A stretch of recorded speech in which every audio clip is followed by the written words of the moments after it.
প্রিয় লিসেনার্স, আমাদের অঙ্কের জগতের একটা ইম্পর্টেন্ট পার্ট হলো জ্যামিতি। জ্যামিতির বিভিন্ন খুঁটিনাটি সত্য বিষয়গুলোকে আমাদের প্রমাণ করতে হয় আর কি। যেগুলো জিনিস আমরা প্রমাণ করি তাদেরকে আমরা বলি উপপাদ্য। আর এই উপপাদ্যগুলোকে প্রমাণ করার জন্য আমাদের কিছু স্বতঃসিদ্ধ, কিছু স্বীকার্য বিষয় ইত্যাদির উপর নির্ভর করতে হয়। তবে সেই প্রমাণগুলো করতে গিয়েও আমাদের অবস্থা খারাপ হয়ে যায় অনেক সময়। তবে আমাদের সময়টা তো একটা এগিয়ে থাকা সময়। তবে প্রায় 2300 বছর আগে গ্রিসের একজন গণিতজ্ঞ, যেনার নামটা এখন বলছি না, তবে তিনি 467টি উপপাদ্য সংগ্রহ করেন, প্রমাণ করেন কিছু সত্য ধারণা অর্থাৎ স্বতঃসিদ্ধ এবং স্বীকার্য বিষয়ের উপর নির্ভর করে।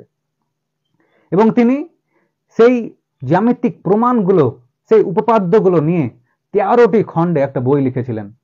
সেই বইটার নাম হচ্ছে এলিমেন্টস। তাহলে ভেবে দেখুন, বর্তমান সময় আর 2300 বছর আগের সেই সময়টা, বর্তমান সময় আমাদের অবস্থা খারাপ হয়ে যায়, আর তিনি এতটা সেই 2300 বছর আগে পিছিয়ে থাকা একটা সময়ও এত বড় একটা কাজ করেছিলেন। 13টি খণ্ডে একটা বই লিখেছিলেন, যে বইটার নাম হচ্ছে এলিমেন্টস। বলুন তো সেই গণিতজ্ঞের নামটা কি? আপনারা কি বলতে পারেন সেই গণিতজ্ঞের নাম? তেনার নাম হলো ইউক্লিড।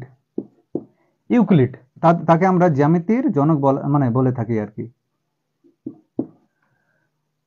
জ্যামিতির জনক ইউক্লিড। থ্যাংক ইউ সবাইকে, মনোযোগ সহকারে দেখার জন্য সবাইকে ধন্যবাদ।